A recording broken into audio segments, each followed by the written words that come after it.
Welcome everyone to our fourth webinar, Your Questions Answered. We're so delighted you could join us. I'm Kelshaw, Chairman of the Dyslexia Association. Now this webinar is carded to start at 4, but we've been advised to give 5 minutes for everyone to be admitted into the room. So we will actually start properly at 4:05. So in the meanwhile, while I have your rapt attention, I thought I would talk to you a little bit about the association and the work that we do. So the association is actually 30 years old this year. And right from the outset, we decided that it was not much use doing a big awareness campaign unless we could provide services for dyslexics. So our main work has been training teachers in specific methods for teaching dyslexics. That's what we decided to do then, and we still think we're correct. So over the years, we've actually trained over 1,200 teachers in specific methods for teaching dyslexics, and they are all over Trinidad. This means that if a parent phones us from Moruga or Matura or even Betsy's Hope in Tobago, we can hopefully find a tutor who can do screening and tutor their child. We also run a bursary fund to help pay for lessons for disadvantaged children. In each case, the parent has to pay something, but it doesn't have to be much. And it's run by a separate committee, the bursary fund committee. And these ladies raise the funds, vet the applications, and handle all the payments. It means that we at the office don't have to do that much. We just have to inform parents and teachers when the bursaries have been approved and manage the correspondence between the bursary committee and the parents and teachers. We actually run 3 different courses, and after the video that we're showing you to start, we will be explaining those 3 courses. So I just wanted to say, that one of the reasons we chose to do this one, Your Questions Answered, is that even when we're doing a webinar about something slightly different, like the last webinar we did was how to boost your child's attention and concentration, we were getting so many questions on what can I do with my child's reading? How can I help him with spelling? How can I get a teacher? And we realized that we really need to answer your questions. So this is why we're doing this particular webinar today.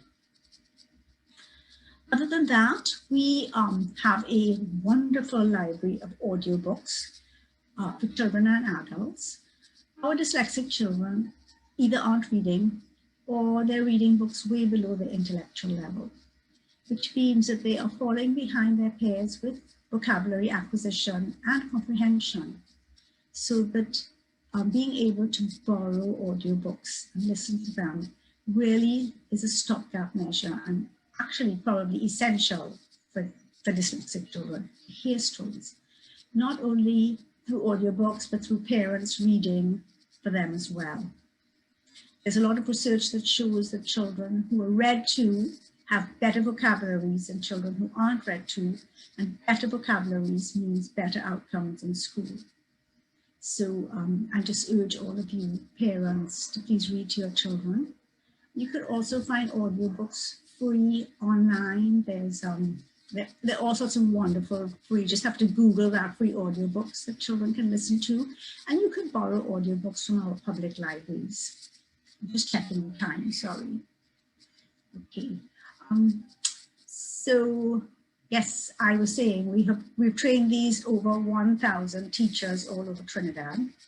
So the way it works is that any parent who's concerned can either email us or phone us at the office, and we will put them in touch with the teacher no matter where they live. Well, I say that, but we still haven't got any teachers down in Erin and Cedrus.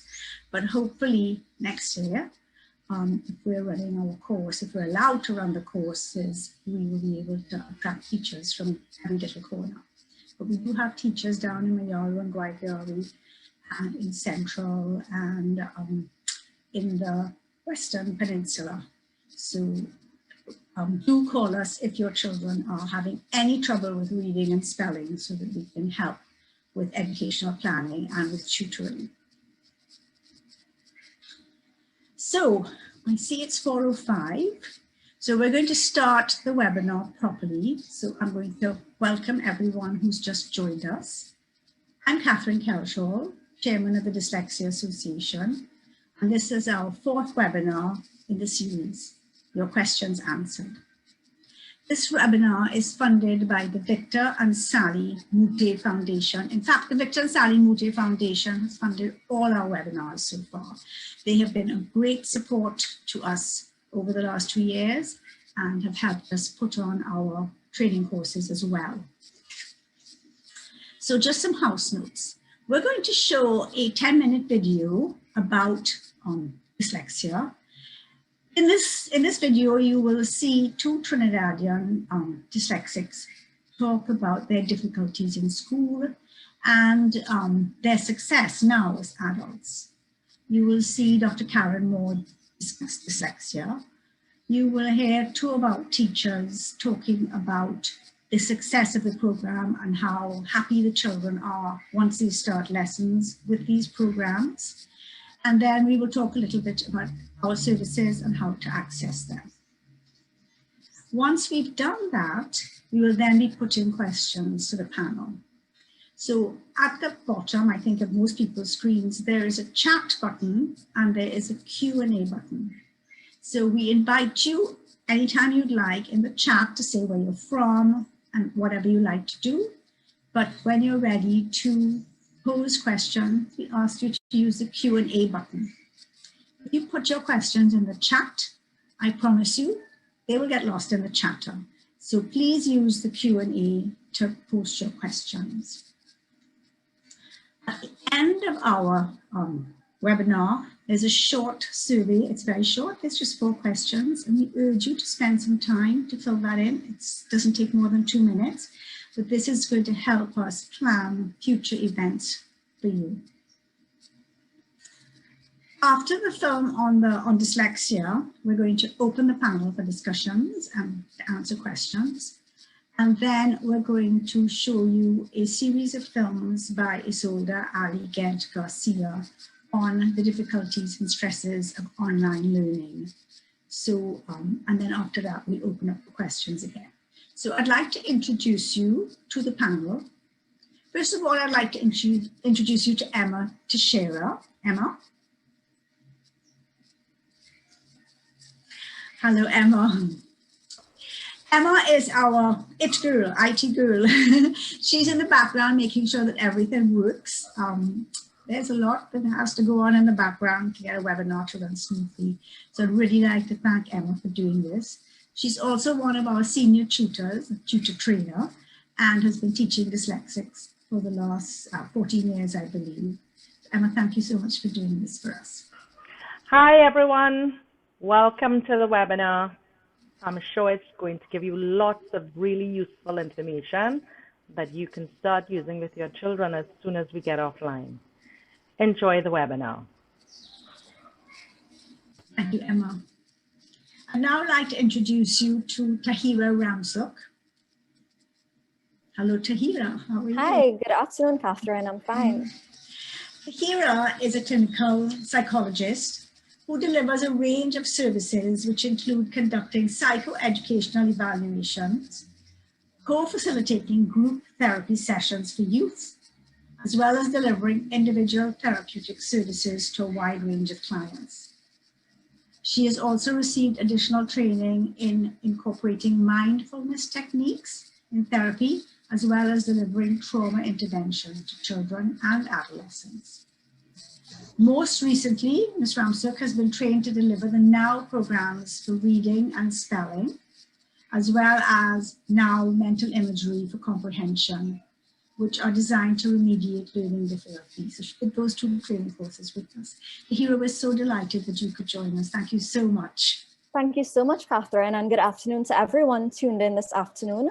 I do look forward to a very informative session. Thank you. And now I'd like to introduce you to Dyslexia Harris Zantip. Hello, Dyslexia. Denicia might have gone off for a second. She was having some difficulty. I get Oh, you. there you are. Denicia, are you there with us? I think Denise is having some difficulty with the internet, so I'm going to introduce you to Marilyn Alain. Marilyn, how are you? Hello. Oh, there's Denicia. All right, so we have Denicia on. Wonderful. Hi, Denicia. Thank you so much for joining us today. Denicia had received her degree from the University of New Brunswick in Canada in elementary education. She's been an educator for the last 14 years. However, in the last 10 years, her focus has been on special education. As an educator, she has a deep passion for teaching reading, language expression, and mathematics. She spent 9 years teaching the Dyslexia Association program, so she's really expert. Denicia believes that each child is different and learns in different ways, and lives by the quote by Rita Pearson. I love this quote when she sent it to me. Every child deserves a champion, an adult who will never give up on them, who understands the power of connection and insists that they become the best they could possibly be. Elisa, thank you again for joining us. And now I'd like to introduce you to Marilyn Alain. Marilyn. Hello, Marilyn. Thank you so much. Marilyn actually spent 10 years in the field of medical laboratory technology. And then she retired and worked as a volunteer with an NGO that worked with children from poor communities and focused on school dropouts.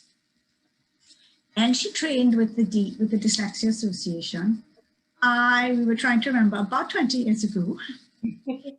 She's done all the programs that were offered by the association, and she began tutoring and never looked back. Marilyn, I'd like to say you're not the first person who's had a big career change after doing our training.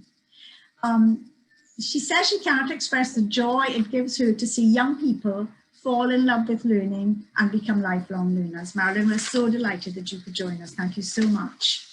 Good afternoon, Catherine. Good afternoon to all. I'm so happy to be here. I'm sure we will all benefit from this webinar. Thank you. And now we're going to go on to our film. So Emma, if you're ready, we'll all turn off our videos and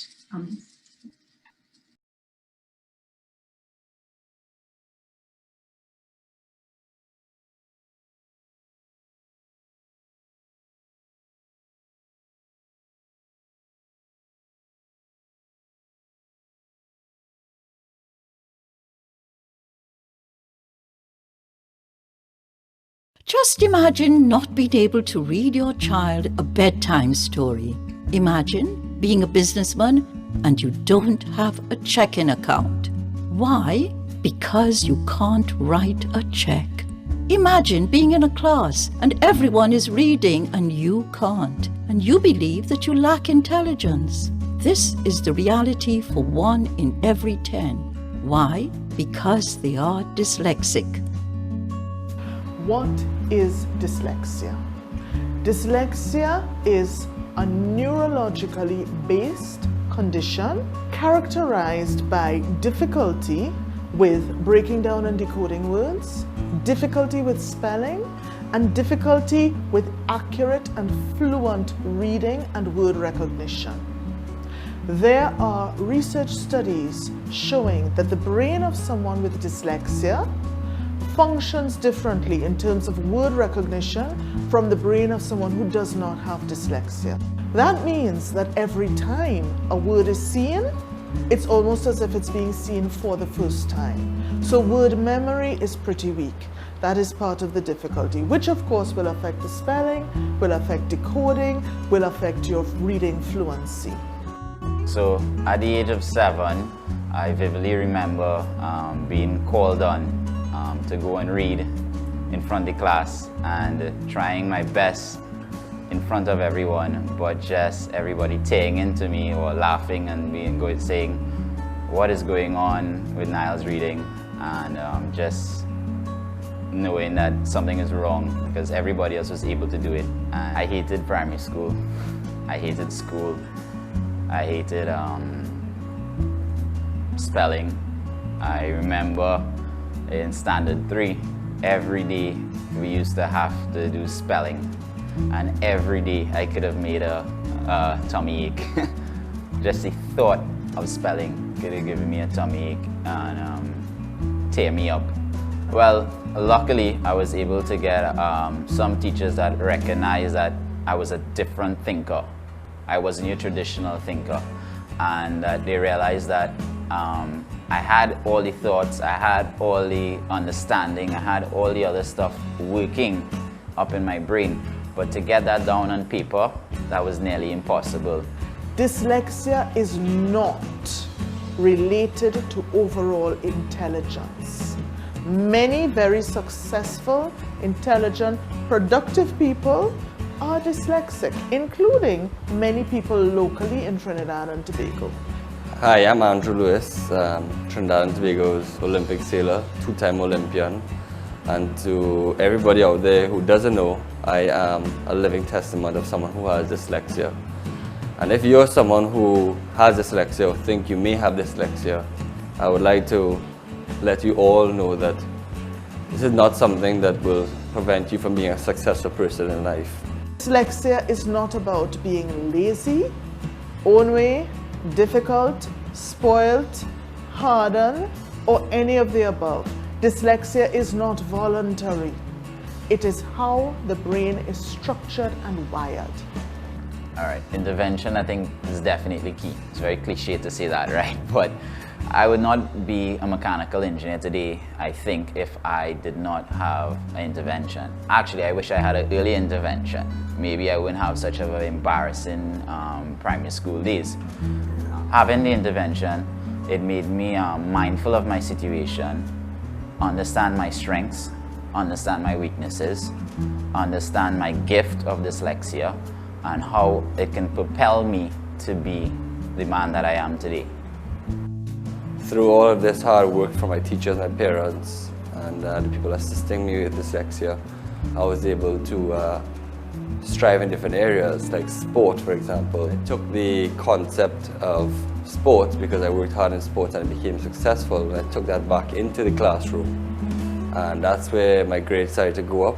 Dyslexics have not been able to learn to read by the same traditional methods that have served their classmates. Using conservative international data on the incidence of dyslexia, we can estimate that over 100,000 persons in Trinidad and Tobago are dyslexic, and this number is greater than the total of all other disabilities combined. So for persons out there that are struggling with reading or writing, or know a child that's struggling with reading or writing, please understand it's not the end of the world. It's a gift. Being able to think outside the box is a good thing. Having your brain wired up differently, like me, is a good thing. I'm an engineer, and it's not a day that goes by that I don't use my gift. So please seek help. There are persons out there willing to help you. The Dyslexia Association runs training courses for teachers in specialist methods for teaching dyslexic children and adults. Listen to two teachers as they talk about the effectiveness of the programs. Well, there are a lot of children in the system who are struggling with reading. A lot of times they slip through the cracks and they're not picked up on at an early stage. So when they are picked up on later on, they have very low self-esteem. They are unwilling to try initially. And once they start doing the program that we teach, it's like a light goes on.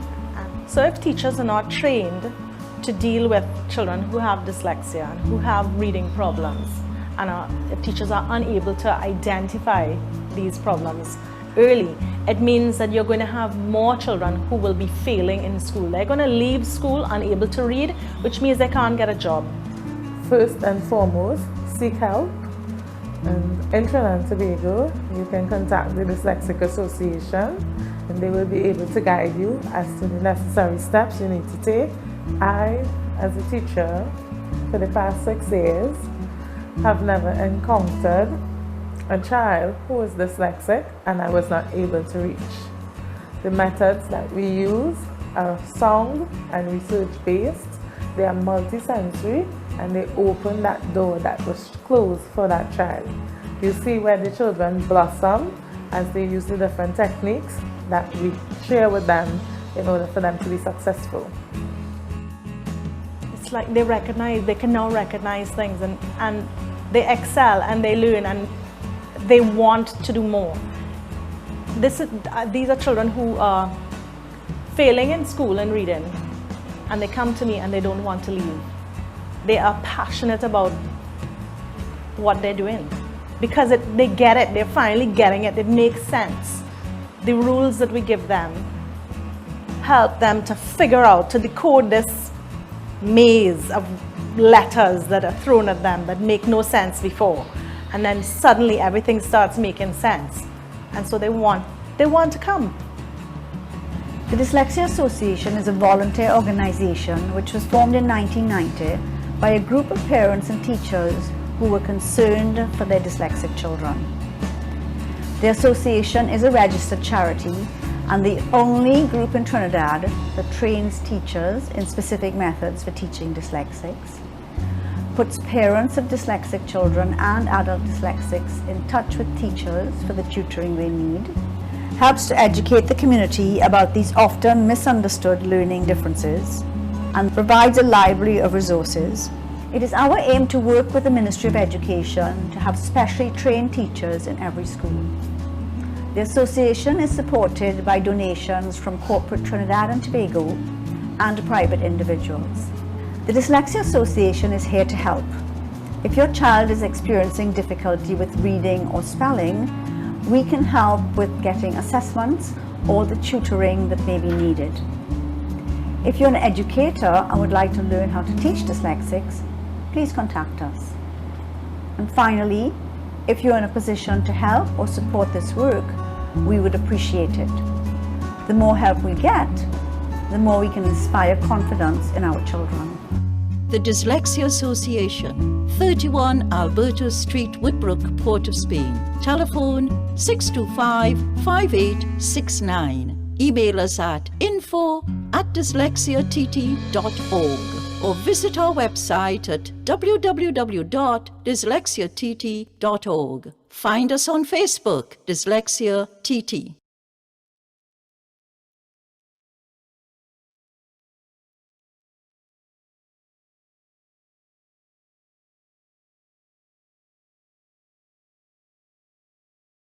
Well, there you are. We're hoping that this will start a lot of questions and a lot of conversation. So we do have some questions that have come in, but before we do that, as we have talked about in the video and as I talked about earlier, we do train teachers in several different programs. So I'm going to ask everyone, all of these teachers here, and even Tahira, who's a clinical psychologist, has done our training. So I'm going to ask, first of all, Denicia, if she would explain our program methods for teaching dyslexics. Denicia. Methods for teaching dyslexic is a multisensory program. It takes the approach of explicit instruction, where they recognize the sound symbol representations as well as the graphemes. And it is very systematic. And I say systematic in the sense whereas the expectations, children are not expected to read or to write or to do anything that they have not been taught. And because of that method, the children oftentimes experience success because they are taught and then expected to do. And with our program, it helps these children to experience success from the very first time. From their very first session, you see a difference in the children. Many of them come and it's cool, why do I have to do work? But after that first session, their esteem, their whole appearance, it's when do I have to come back again? You know, and it's because of the pillars of success that they experience and the expectation that they are not going to be asked to do anything that they would not have been taught. It's very systematic. the instruction is explicit and they get to use all of their senses. Thank you so much, Denicia. It's very difficult to explain, but I think that's the core of the program, not being asked to do anything you haven't been taught specifically. So now, Tahira, I'm going to ask you to explain the NOW foundations. When we first taught this program, it was taught as LIPS, Lindenwood phoneme sequencing, but it's now taught as NOW foundations. Tahira. Yes, so it's a NOW Foundations program for speech, language, and reading and spelling. And NOW just stands for Neurodevelopment of Words. Now, this is a research-based program which uses multi-sensory strategies and techniques to improve or to stimulate our phonological awareness system, which improves reading and spelling and so forth. And I think what is very effective about this program is that students are encouraged to think about sounds, to look, to feel, what does it feel like to make individual sounds? So they focus on mouth movements. So when we are engaging multiple areas of the brain, this helps with memory and retrieval, and research shows this. So they're very sound and research-based techniques. And I think, you know, the real beauty of the NF program, as we call it, is that it not only improves phonological awareness skills, but it builds our working memory capacity. Because we know that students need to be able to hold on to sounds and words and be able to manipulate, whether it be they have to substitute sounds, delete, add, and so on. And so I think that's the real beauty of the program. So it's improving your phonological awareness system, which we know is the foundation, and then it's improving that working memory as well. Thank you, Tahira. Thank you so much. It is an incredible program. I really have to say that. And now I'm going to ask Marilyn to talk to you a little bit about our comprehension program. It's not just comprehension, it also deals with expressive language. It was taught as visualizing and verbalizing when we first introduced the program, and it's now taught as NOW mental imagery. So Marilyn. This is a program as part of the NOW programs. It's an excellent program. It helps a child or person to visualize what they see, what they hear, and what they read. Many people, when they read, have no impression. The words just pass over them, or in one ear and out the other. With this program, they're taught to literally visualize what they're hearing or reading. It begins simply with describing a picture, being able to describe a picture so that another person can see it. Then it progresses to making movies in your head, so that, and then being able to explain those movies to people. Then it progresses to turning what you read into movies. And the purpose of that is so that when you have read something and made it into a movie, you understand it and you remember it. So when this translates into comprehension, for example, child does not have to go back to the passage after every question to try and find the answer. They have all the answers in the movie in their head that they are seeing playing out over and over. It also increases memory, because as you learn to make movies of what you read, study time can be really productive, because you can literally make movies of the work you're studying. And during your exams or in the classroom, you have your movie playing in your head, so your answers come back to you. And it works for every subject, not only English language and comprehension and writing. You can use it to make flowcharts in science, to put your mathematical theory and formula into your head in ways that you remember, so that you don't necessarily have to memorize all these things that are forgotten. So that, for example, if you don't remember numbers, you put your numbers in as little cartoons. You put dates in on a timeline as little cartoons, so that at every date that is significant, something is happening, there's a little movie going on, so that when you have to do a history test, you have it all laid out before you. When the child progresses to making movies, it is very exciting to watch, because then reading becomes interesting. It's no longer words droning on and on. and they're able to really benefit from what they're reading or hearing. Thank you so much, Marilyn. What an excellent description of now mental imagery.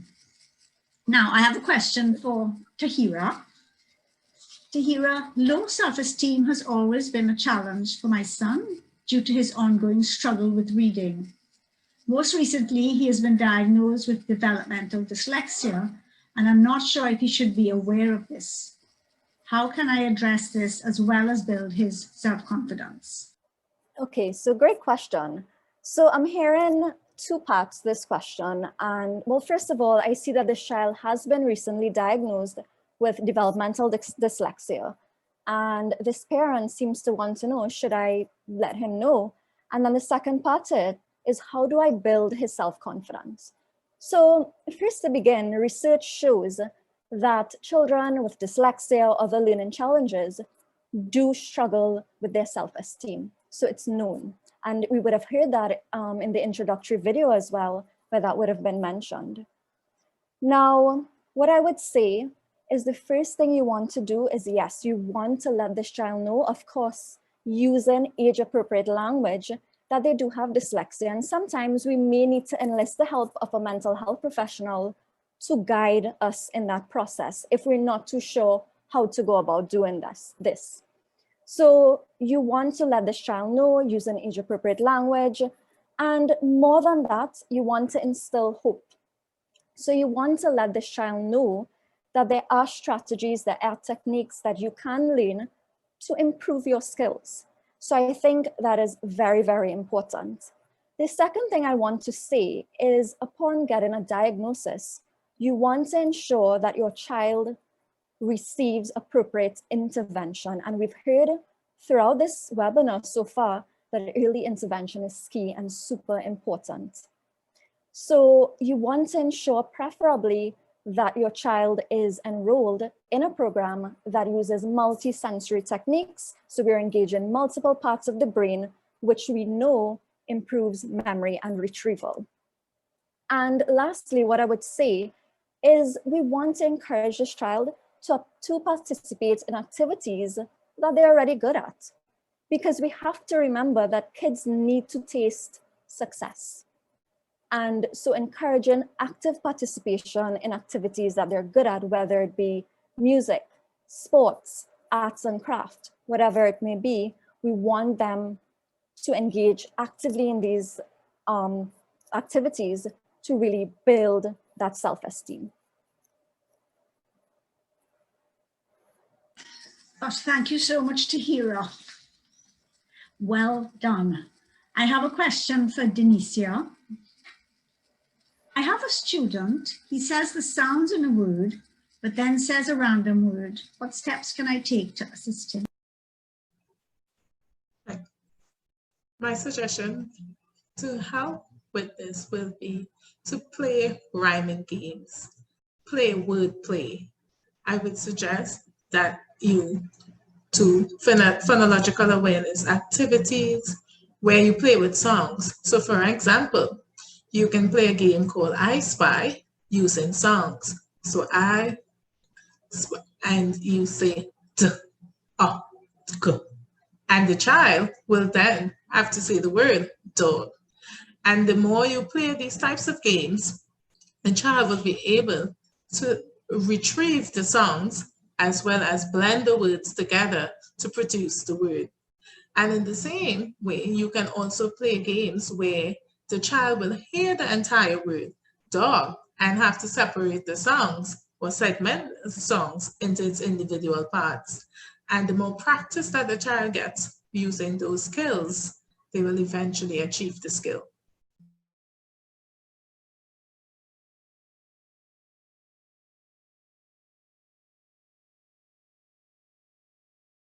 To go.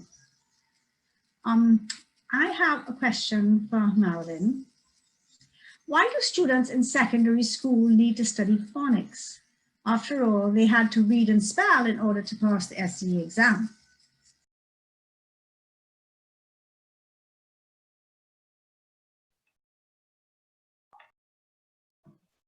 Sorry about that. This is a question we get all the time. It's a very good question because they did have to read and spell to pass the SCA. But passing the SCA involves a lot of memorizing and memory work and doing the same thing over and over and over. However, the language demands in secondary school are vastly increased so that they can no longer memorize everything they need to learn.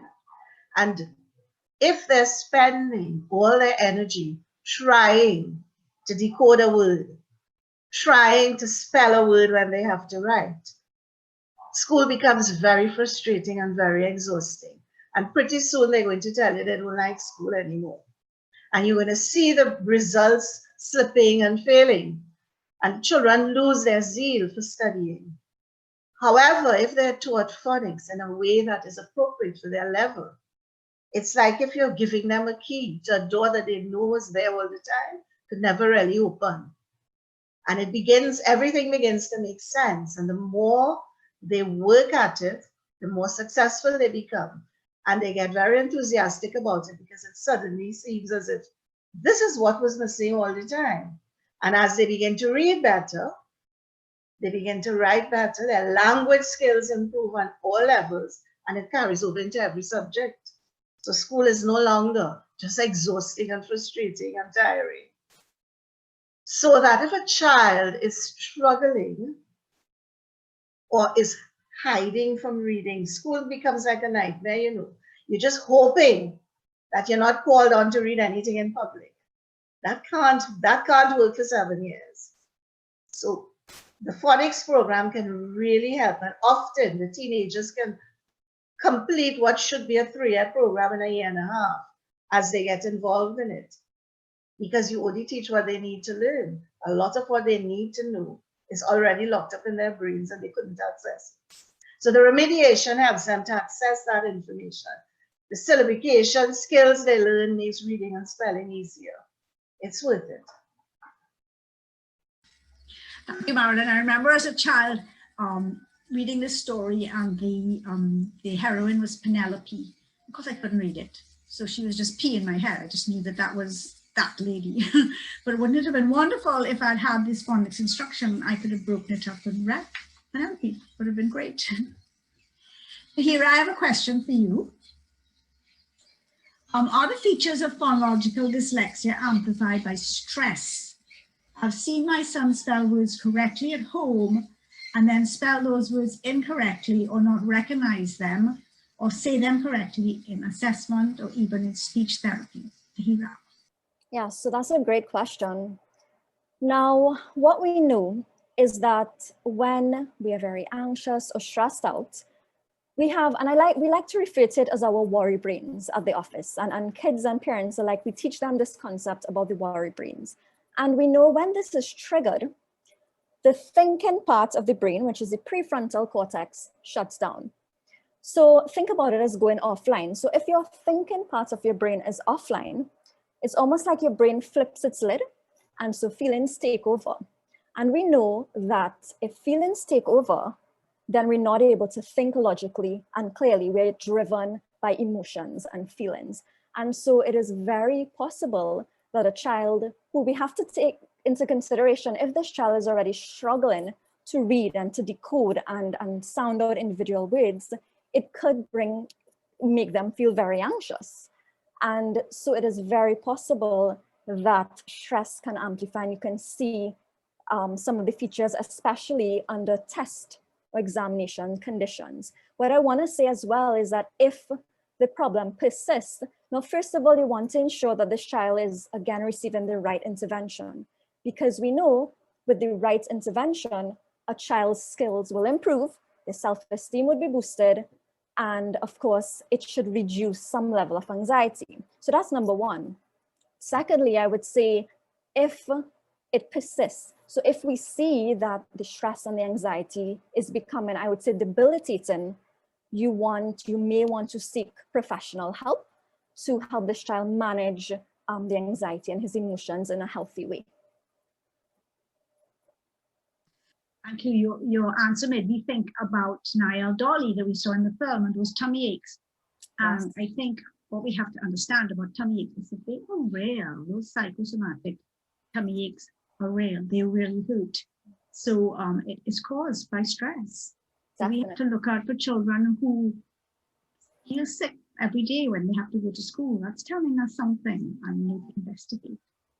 Thanks, Tahira. Right, I now have a question for Denicia. And this person wants to know if they read to their child daily, will that help? That her child hasn't been diagnosed, but wants to know if reading daily will help. Denicia. The diagnosis will be able to determine exactly where the child is at, but I must recommend reading daily. Yes, it's going to help because it allows the child to experience stories at their interest level, and they don't have to the stress of decoding every word, having to stop at every sound, unable. When that happens, the child doesn't experience and enjoy the story. But if the story is being read to them, they are able to comprehend and really get in there with the characters and get the true essence of what the story is. And that's going to help to build the passion for reading and the pleasure of reading. But I will also say that it is important to get help or assistance to make sure that everything is okay. Thank you, Denicia. Yes, nothing like reading to children. There's been such a lot of research on following up children who've been read to daily, even following them as adults, and what a benefit it is for them. So remember, your little ones who are not reading well are not reading the big words and not hearing those big words that all their classmates are hearing, as Denicia very well said. And I have a question for Marilyn. Marilyn, does remediation really help teenagers to improve performance in secondary school? Would it not benefit them more to take lessons in each subject? Another very good question that we hear all the time. Possibly taking lessons in every subject would benefit them, but then they would need a special tutor for each subject who understood their needs, their specific needs. So they would be going to school all day and all night. The programs that we offer are research-based, tried and proven to deliver what the child needs, so that remediation is not a one-size-fits-all. The program is tailored to the child's needs, so that a teenager in a remedial program would get the kind of remediation that that child requires. It may be phonemic awareness skills, it may be visualizing and verbalizing, it may be actually learning the sound and shape and feel of words. It all depends on what the child requires. Then the child also needs to learn their skills. Everyone has weaknesses, everyone has strengths. When they recognize their strengths, they can use those strengths to manage the weaknesses that they identify. So then they don't have to check every single thing. I worked with a child who used to check every single word they wrote, sound by sound, letter by letter. Obviously, they could never finish anything. But when the child knows what are the areas where they tend to make the mistakes all the time, they know exactly what to look for when they're editing their work. In addition to that, secondary school children need to learn editing skills, study skills, time management. The mental imagery program gives them so many of the skills they need for comprehension, creative writing, for memory, increasing memory, for revision work, because when you learn to make a movie of your subject, if you're doing science, you do flowcharts for many of the processes. If you're doing history, you can learn to do a timeline in your head with all the important events. Something is happening to stimulate memory. You can use it for math, so that remediation addresses the entire child, not just the subject area. Confidence building. And when a child develops self-esteem, they're no longer afraid to participate fully in the classroom or in projects. So they benefit all round because the teachers teach. But if the child is not in a position to receive what is being taught, then a lot is lost. And if all their time is spent doing revision that they seem to forget by the next morning, they become frustrated. So remediation helps on every level. Thank you so much, Marilyn. We're going to now stop for a little while with the questions. We still have a lot of questions to be answered. And I'd like to say that if by the end of the program your question hasn't been particularly answered, please just send it to us at the Dyslexia Association, because we just may not get around to everyone. We're going to go ahead and show Isolda Ali Gent Garcia talking about online learning. This program, hang on a second, sorry, notes. This program was made possible by Family Empowerment Services. It's also available on YouTube. You just go to Family Empowerment Services with Isolda Ali. We'd like to thank Isolda for allowing us to show these videos, and also thanks to Laura Escaig of Cause and Effect for giving us permission. There are 4 2-minute videos. Isolda talks about the differences between online learning and actual learning, in-person learning. Then she talks about the challenges children may encounter with online learning. The 3rd video is about some additional challenges for children. And the 4th video is what can parents do to support their children. So then once we've shown that, we will continue with your questions. So keep posting them, and we hope we can get around everybody. Thank you. Emma?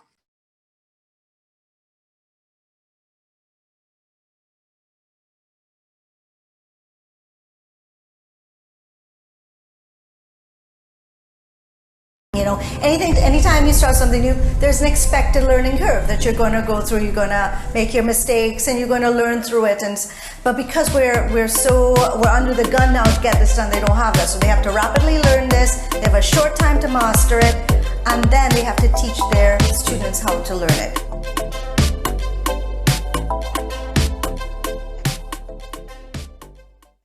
Historically, we've had our routine. We had a morning routine where children would get up, parents would go to work, children would go to a place of learning, teacher imparts information, there were assessments and such. Now we have mandatory online learning. Now both offer live in-person tuition. So a teacher goes in, presents the information for the day, and there is a form of assessment, whether it's exams or assignments, projects. However, with the online learning, you have the asynchronous classes. And the asynchronous classes are where the assignments are given for the beginning of that period, and then students are to hand in the information by the end of that period. So it's 6 in one hand, half a dozen in the other. For some individuals, it's worked brilliantly. I find that for some of my students who had pacing challenges, so difficulty keeping up with the rate of learning in the class, they actually love it because it taxes that attentional control less. So the asynchronous allows for a healthy review at a gentler pace, and you also have a review of things like the slides, whereas before, historically, they were furiously writing down information. So asynchronous has worked, and it's helped teachers get that time for planning and given that extra, say, bit of information of where your classroom is. So that's worked out really nicely for some, but for some it hasn't. The online learning has proved challenging for some, mainly because of the types of learners that you may have. So the challenge for teachers then in this case has been, one, know your technology, so your actual hard devices. 2, master the platform, and that's a work in progress. We don't have the luxury of a learning curve. You know, anytime you start something new, there's an expected learning curve that you're going to go through. You're going to make your mistakes and you're going to learn through it. But because we're under the gun now to get this done, they don't have that. So they have to rapidly learn this. They have a short time to master it, and then they have to teach their students how to learn it. And that in itself can be a challenge, and parents as well. So it means then there's a huge onus on teachers to be very, very creative. Because in the beginning, when we first had to go online, we had no choice. The idea was to put the curriculum online. Now we're realizing that that doesn't work, because you have to find new ways to engage students.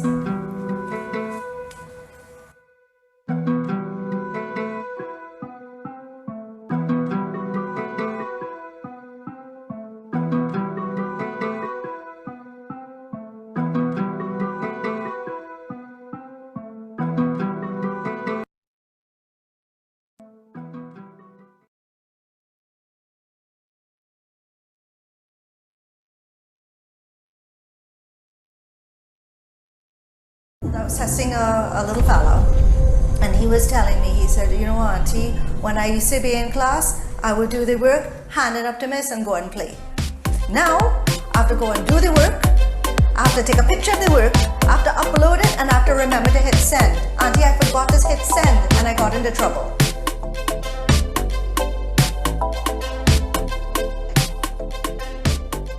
To start with, let's talk about the physical challenges. I think that is really, really important. I always start with the physical.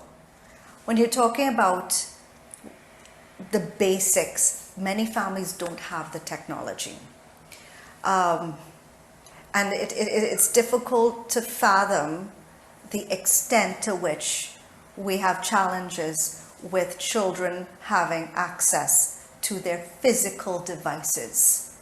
But we do have a problem. So that's one main challenge with this.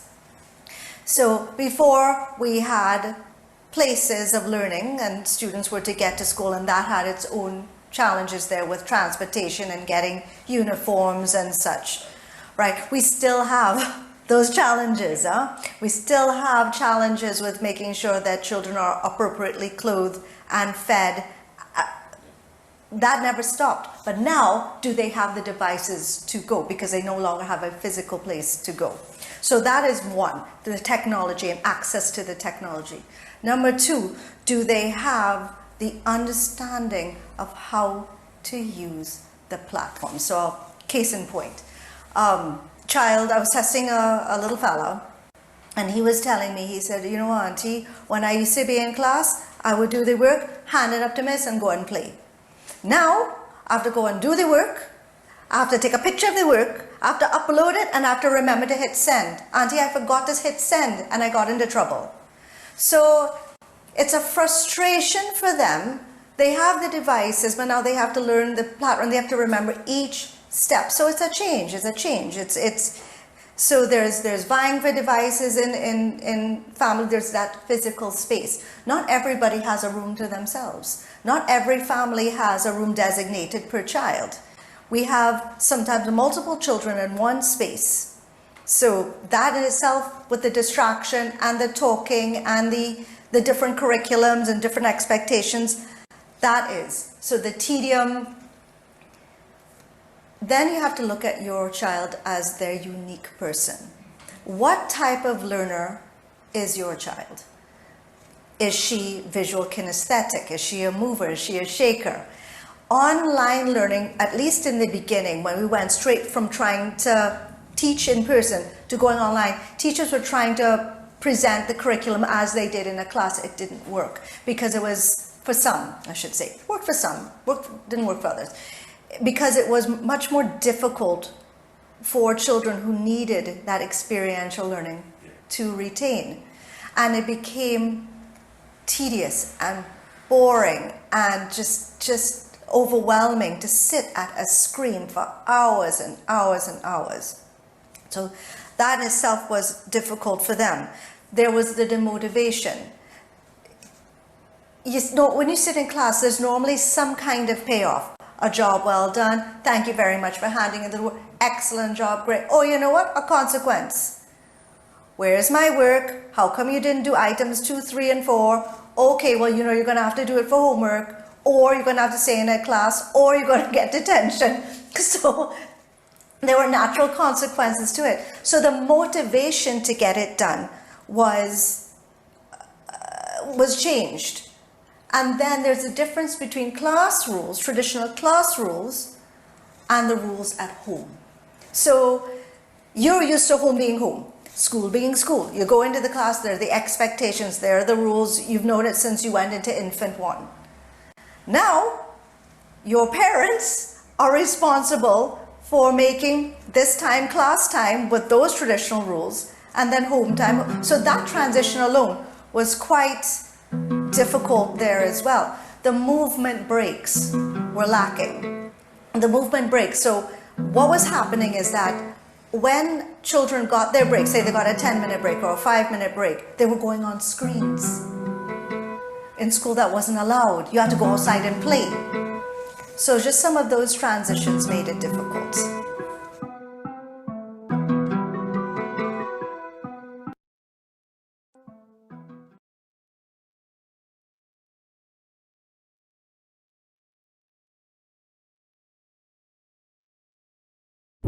There are families out there who are incredibly traumatized and were damaged before.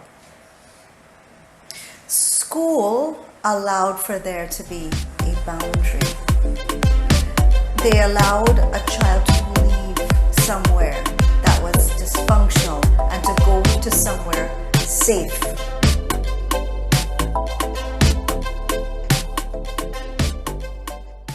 We've talked about devices, we've talked about learning the platform, and let's talk about, frankly, internet. Everything can affect the quality of internet, at least in our country. Right now we have wonderful weather going on right now, and I can tell you, my internet will be in and out, and it doesn't matter what provider I have. So there is that. So there's an infrastructure that none of us have control over. Much less for a teacher or a child, yet they pay the consequences, yet they suffer the consequences. Teachers, children, and parents all do. I'll talk about a serious situation here. There are families out there who are incredibly traumatized and were damaged before. School allowed for there to be a boundary. They allowed a child to leave somewhere that was dysfunctional and to go to somewhere safe. Safety.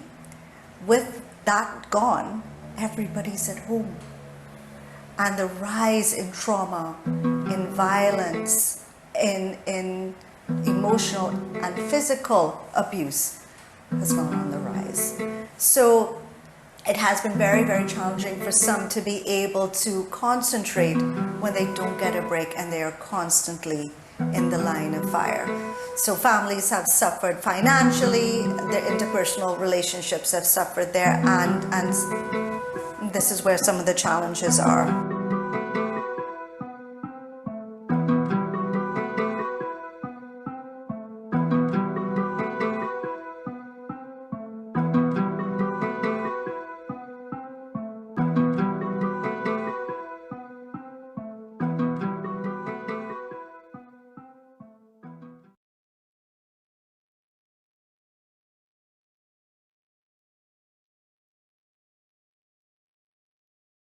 So if you're seeing tears or you're seeing resistance, ask them what's happening, what's going on, right?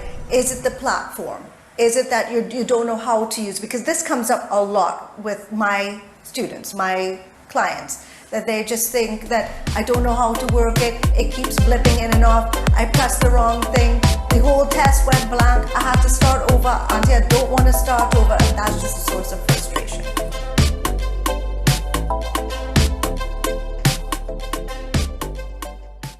So there are quite a number of things that we can do as parents.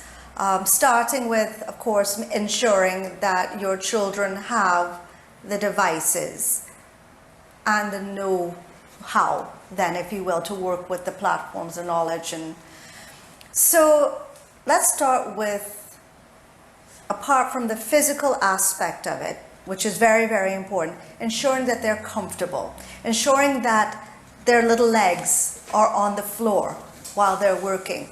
I've worked with some families, and when you actually look at the physical setup, the little legs are dangling, which then affects the ability to concentrate. Or they're sitting on swivel chairs and they're moving and they're looking all over their own place. So they need to be able to be solid, feet flat on the floor and at a desk that is appropriate for them. In a place of room, so especially this is very, very important if you have multiple children, that you have enough of a distance between them that they can own their own space. They're responsible for their own space, but they're away from windows, away from the distractions, from the noise, especially sudden noises. What some children have complained to me about is that they'll be listening and all of a sudden the lawnmower from the neighbors will go, or they're hearing the sounds from traffic or some car passing by playing very loud music, and it disrupts their train of thought. So some have opted, especially during the asynchronous classes, to work with music in the background or even white noise to try to drown out the sudden peaks and noises. So that's the first thing. Establish your routine. Try to mimic it to follow the school as best as possible. Now we know we don't have peers. We know we don't have other children to play, but as parents, what we could do is we can then try to work our day with theirs. So we take our break when they take their break. We minimize the screens. We come outside, we do a movement break. You could do sun salutations. You could go outside for a walk, go pick grass, go play a game, do something physical, have a healthy snack, talk about what worked, what didn't work. Right, so that's very, very important. If you find that there is resistance, the most important thing is to find out why. Don't take the behavior for what it is. Oh, Johnny's being difficult, or Abby doesn't want to do this. You're taking this for what it is. You're really getting beneath that and using their behavior as a communication device. So if you're seeing tears or you're seeing resistance, ask them what's happening, what's going on. Right? Is it the platform? Is it that you don't know how to use? Because this comes up a lot with my students, my clients, that they just think that I don't know how to work it. It keeps blipping in and off. I pressed the wrong thing. The whole test went blank. I had to start over. Auntie, I don't want to start over. And that's just a source of frustration.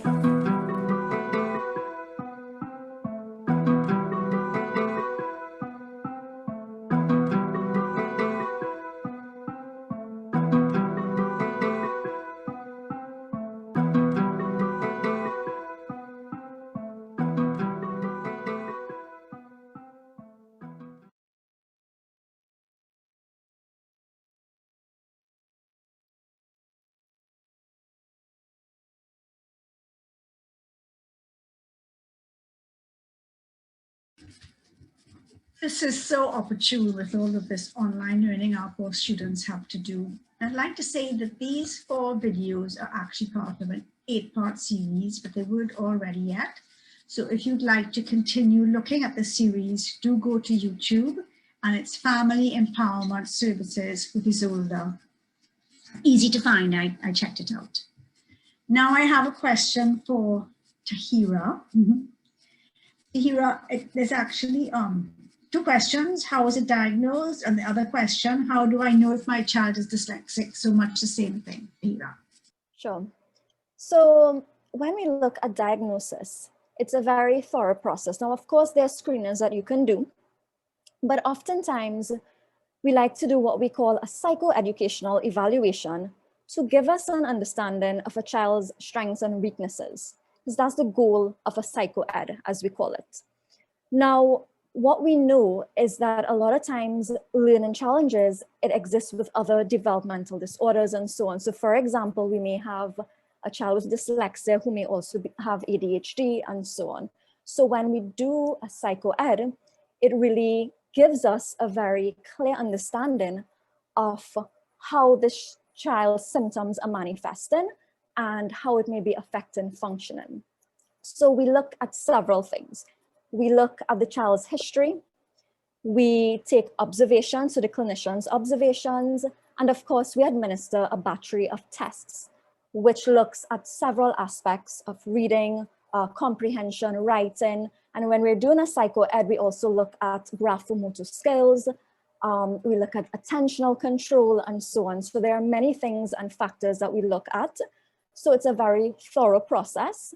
We don't just look at a score and say, okay, this child's score is on the lower end of the average range. So this means, well, this child has dyslexia. Yes, they will be in the below average, but of course, there are many other factors we need to look at.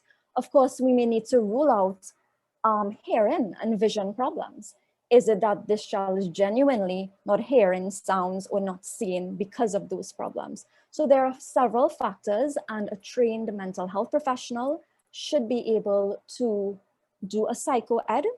And from that, you will be able to get findings and have it explained to you to find out what's really happening with your child. Tahira. I also like to say that these programs that we teach also work for children who are not reading for other reasons. So children who come to school with very low language skills have the same problems with phonological awareness. That is noticing the sounds in the word, the sequence of the sounds in the word. That is the core deficit of dyslexia.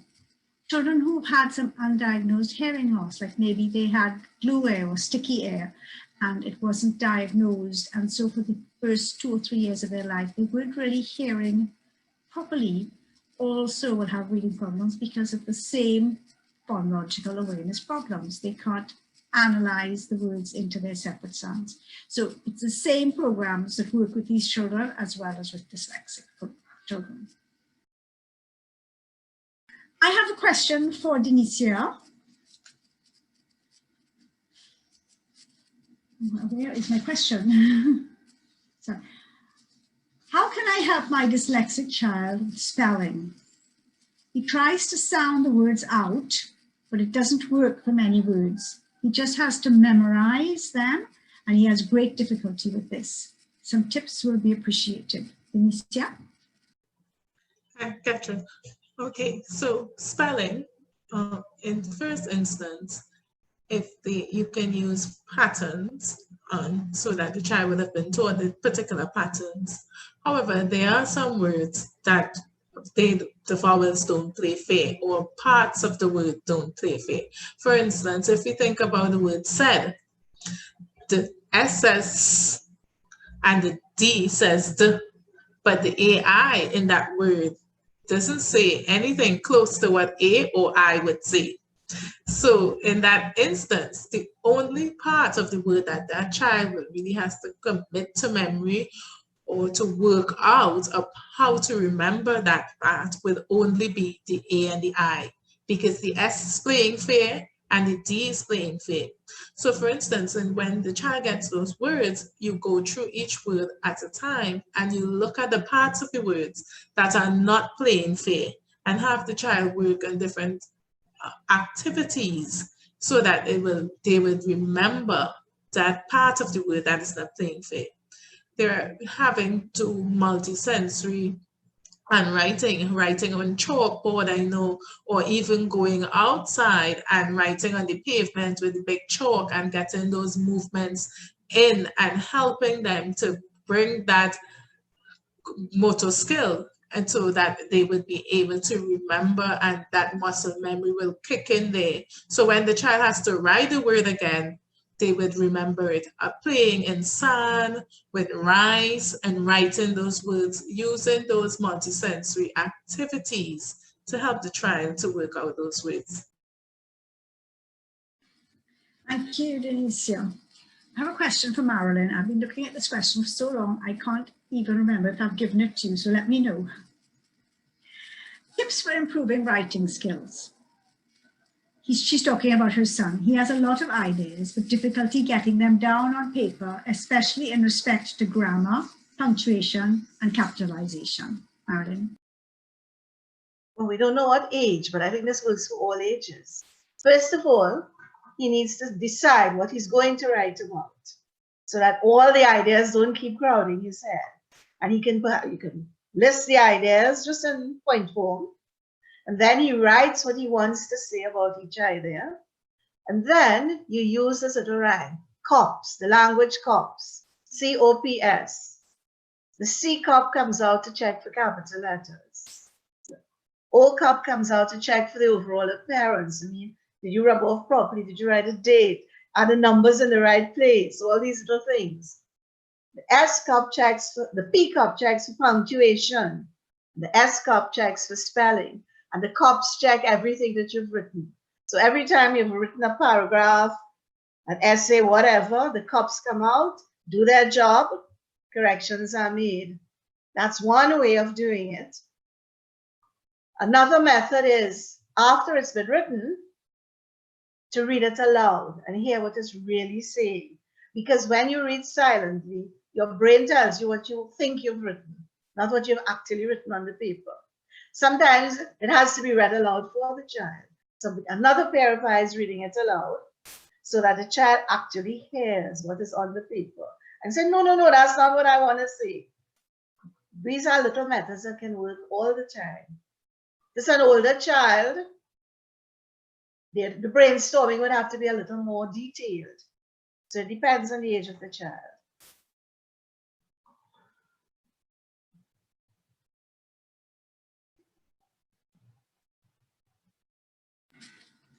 I'm sorry, my little trick of pressing the space bar to unmute didn't work, so I had to go somewhere else. Tahira, my daughter who has dyslexia can never start projects on time, and when she does attempt to do them, they usually end up being sloppy or unfinished. She always says projects are a waste. How do I support her? Okay, so great question. So I'm hearing that projects are usually sloppy, it's unfinished, and you know, there are several factors that can cause a child to be struggling. It could be attentional control issues, but it sounds as though it's very possible that this child may be struggling with executive functioning issues. So what is executive functioning? So executive functioning is simply a set of processes that helps one to achieve a goal. So skills such as planning and organization, decision-making, prioritizing, emotional control, they all fall under the umbrella of executive functioning. And so oftentimes we find not only kids who are dyslexic, but those who have learning challenges struggle with executive functioning skills. So the first thing I would say is that we want to sit and talk with this child. We want to validate the child's feelings. You know, I see you're really struggling. I see this is difficult for you.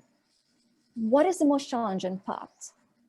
And so having that conversation will give us an understanding of what this child is really struggling with. And as Isola was saying in her video, you know, all behavior is communication. So we don't want to assume that this child, you know, is just being lazy. So I think that just that shift in mindset can be very, very helpful.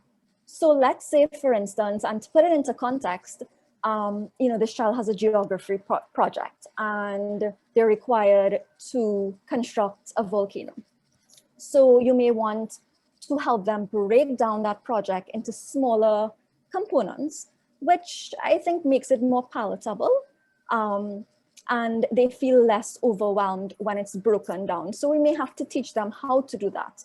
So for instance, the first step may be, okay, well, we need to do our research, look at different models, see which one we want to do, and then possibly the next step may be start gathering materials. And you want to involve the child in the process, because when we're teaching a skill, the goal is eventually we want it to become independent and more automatic.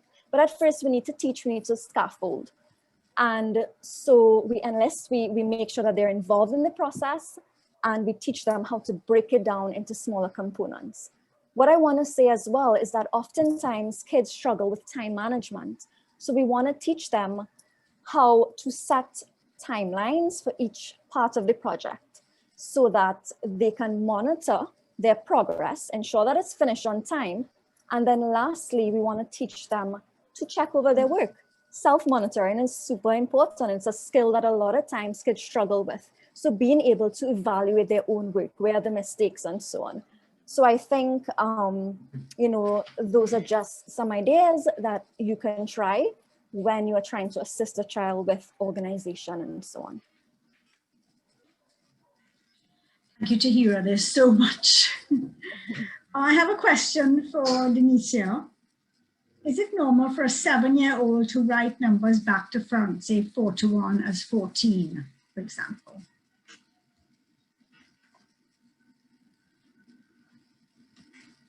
Denicia, I put you in the spot.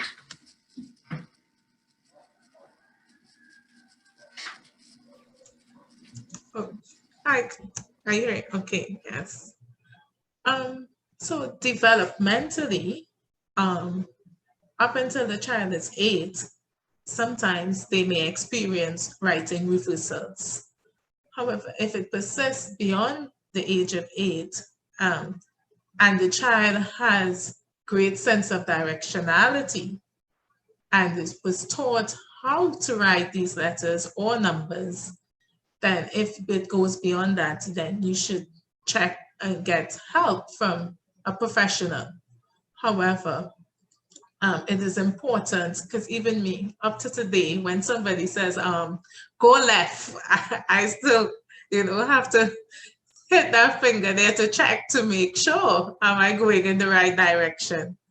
And oftentimes, even as simple as when we read a book or a young child is holding a book, you want to get them from the beginning to hold the book upright and in the correct direction, because we write from left to right, and getting that sense of direction. And so those are the areas that we want to check before we make a commitment of saying that something is wrong.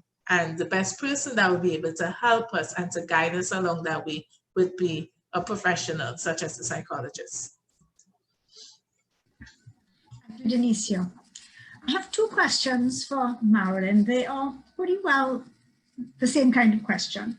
One is, my 7-year-old daughter has trouble reading her homework. How do I help her at home? And the second one is, homework is very difficult and takes hours to finish, especially comprehension. What can I do to make the process easier? The first question is that the child has difficulty copying homework, is it? Wasn't quite clear what the first question was.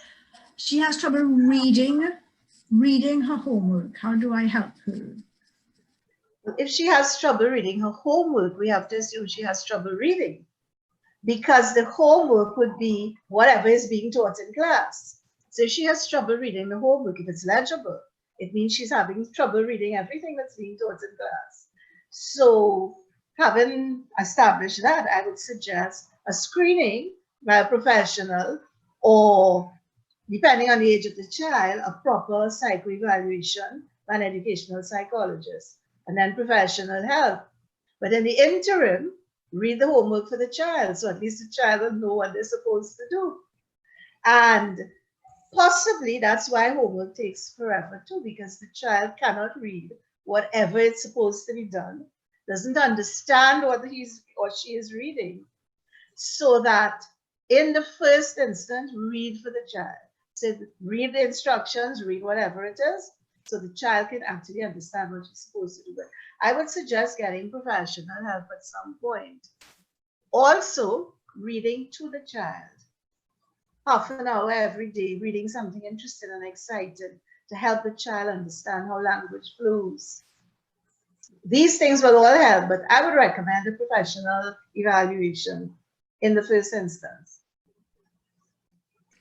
Yes, thank you, Marilyn. I think that by 7, you're not struggling with your reading. You need to get in there, and the earlier the better. So just contact us. We've had a lot of questions. How do I get tutoring? How do I get tutoring? I live so-and-so, how do I get tutoring? Please just contact us. I must say here that we do have a new number. It's 281-READ, R-E-A-D, and we are working offline, so remotely, sorry.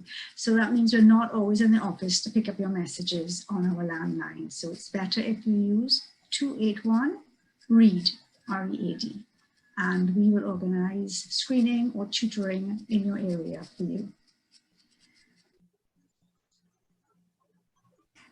All right, I have also, we talked about, Marilyn, I don't know if we talked about the comprehension. I think sometimes it's not just the reading. This particular question was that she particularly takes a long time doing the comprehension. So it's more than just reading. Okay, so she's having difficulty both reading and understanding what she's reading. Sorry, this is a different person. Sorry, there were two different persons. I'm sorry, yes.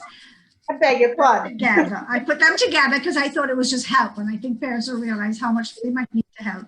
So yes, this particular child takes hours to finish her homework, especially the comprehension. How can I help? How can I make the process easier?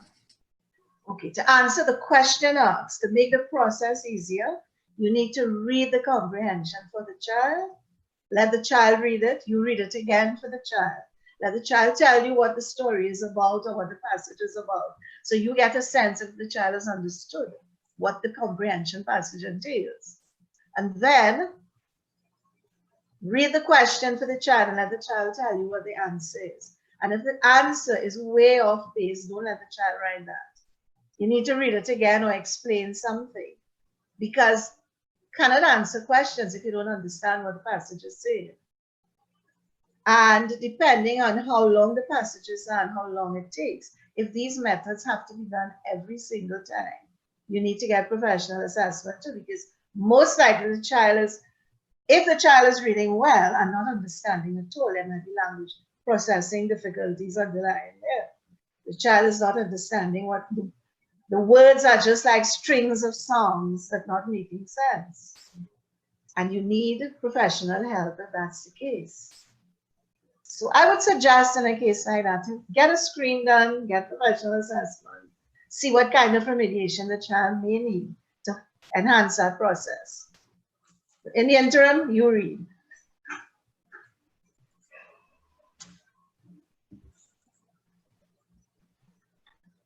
Just read to us. I know Tahira wanted to weigh in on this as well. So Tahira, thank you. And so Marilyn is right. Oftentimes, if a child is really struggling, it's very difficult. It's a long, drawn-out process. It could be linked to language processing challenges, maybe ADHD. They're struggling to maintain their attention. And so I just want to offer some tips to parents out there that I think not only works with kids with ADHD, but on the whole. So oftentimes when we find kids struggle, because comprehension could be very daunting, and generally homework time could be an overwhelming time for kids. So we want to ensure that they have frequent and short breaks in between. So you want to break up homework time, comprehension passages and so on. And we want to allow for movement breaks. And I think Isola mentioned this in her video. The reason is because it boosts alertness when we get the body moving. So it could be any physical activity, jumping jacks. We know that wakes up the brain, wall push-ups, have them lunge across the room, right? So any sort of physical activity really helps with alertness and helps them to refocus on what they were doing previously. Lovely, thank you. I have a question here. I've heard that dyslexics are good at and should be guided towards STEM subjects, science, technology, engineering, and mathematics. I've watched a number of videos on the subject on YouTube and TED Talks. Is it too early to take that approach with a 9-year-old? Anicia, can I give that to you? Sorry, I should have said your name first. Do you need me to read it over? No, Catherine, I got it. Thank you. STEM subjects are not limited to anyone. All children should be exposed to STEM, because you want the children to get as much exposure and experiences in different fields so that they will really find their true passion. So oftentimes they will know what they are good at, and the more exposure that they get, then you will see them blossoming in that area. So go right ahead, take on the mantle now, get you some Legos and some gears, go out there and get some plasticine with some straws and build some bridges. Go right there, mixing colors, don't stop. I say go, you got to go ahead, green.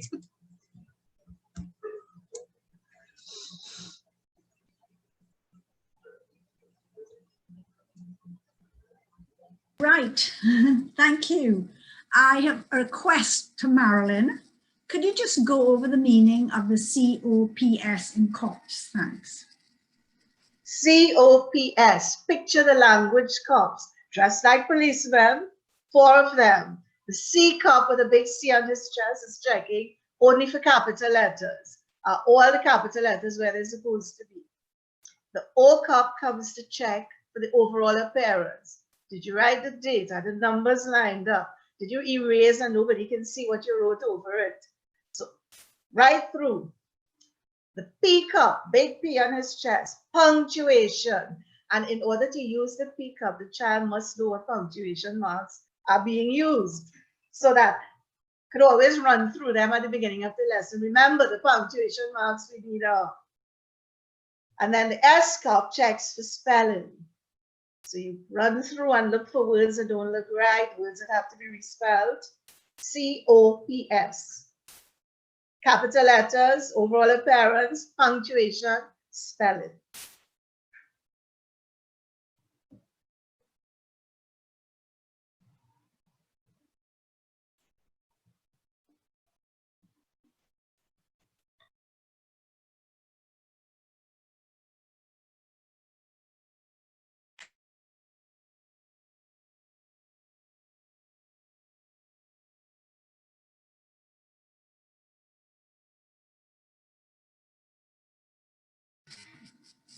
I'm so sorry, I was having trouble unmuting. It didn't matter how much I pressed it, it wouldn't work. So here we are. All right, now I've lost my train of thought. This one's a bit difficult. I'm going to maybe ask for a volunteer to answer this because I don't think we have enough information, but my son is 9 and currently in standard 3. Do I continue with the school syllabus or do you drop down a class? So maybe Tahira, because you do a lot of assessments, you might be able to help with this. Okay, so I'm saying that, okay, so it's a 9-year-old son and currently in standard 3, and they're asking if we should drop to a lower level. Now, the thing is, you know, I have a lot of questions in terms of what exactly we deal with. Is this a child who has learning challenges? Are we dealing with ADHD, emotional control challenges? There's so many factors we need to take into consideration when we're trying to assess, you know.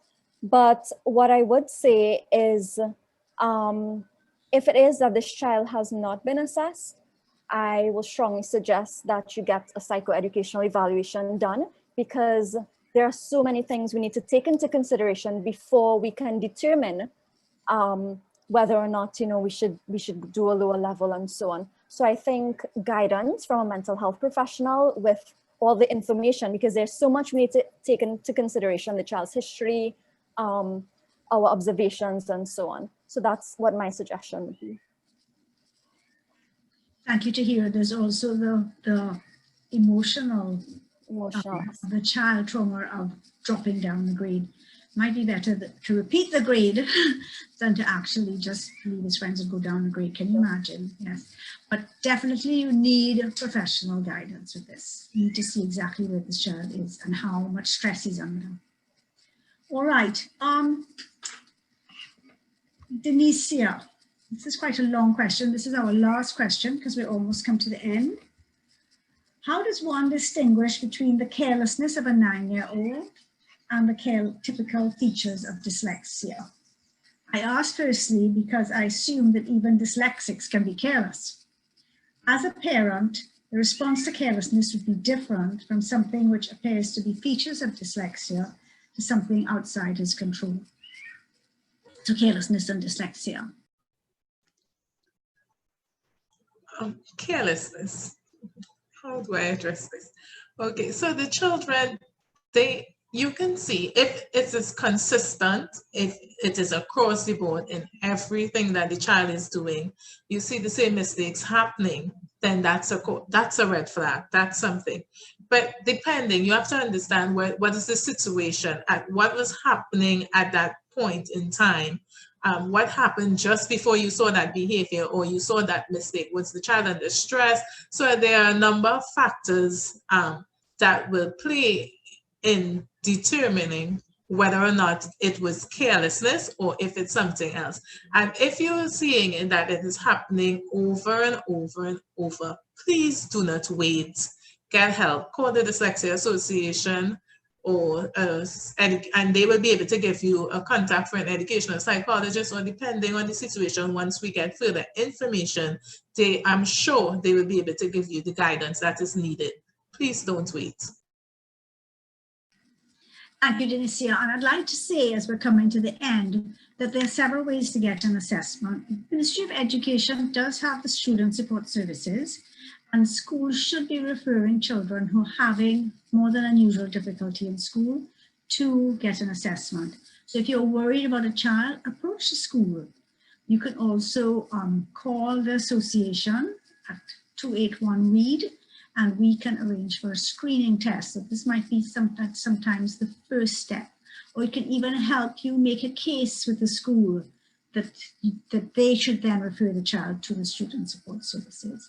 We have a list of clinical psychologists that we can refer you to, and also UE does psychoeducational assessments, and their fees are on a sliding scale, so they're worth contacting as well.